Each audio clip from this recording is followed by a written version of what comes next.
Clash. Alpha Team.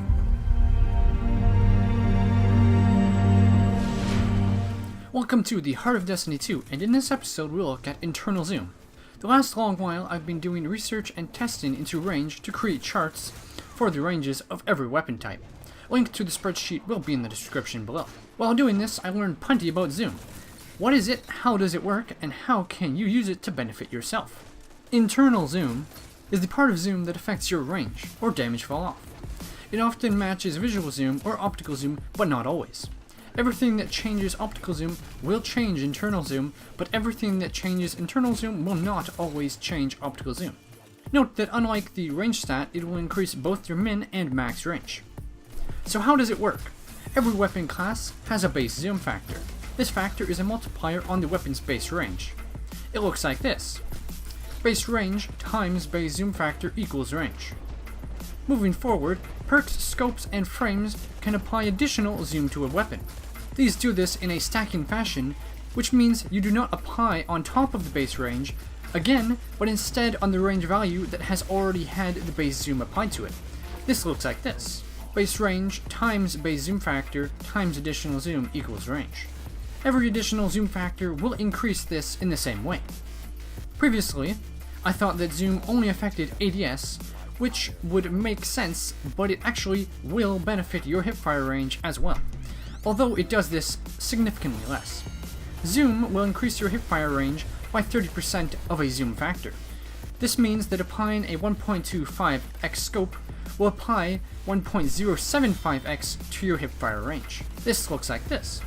Base range times base zoom factor times 0.3 equals hipfire range. For most weapons, this won't even be noticeable. It's such a small change of something so insignificant, which is likely why it has never been known until now. The base internal zoom factors are, for auto rifles 1.6x, pulse rifles 1.6x, kinetic scout rifles 1.8x, energy scout rifles 1.9x, submachine guns 1.25x, sidearms 1.25x, and hand cannons 1.375x.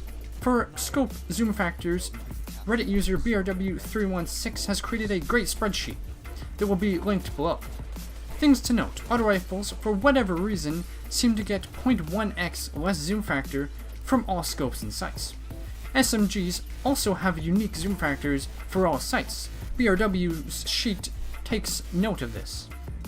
How do I make use of this? With this knowledge, I recommend that if you require range, you should be using high zoom scopes whenever possible, or look for ricochet rounds, as it is the only known perk that offers additional zoom factor.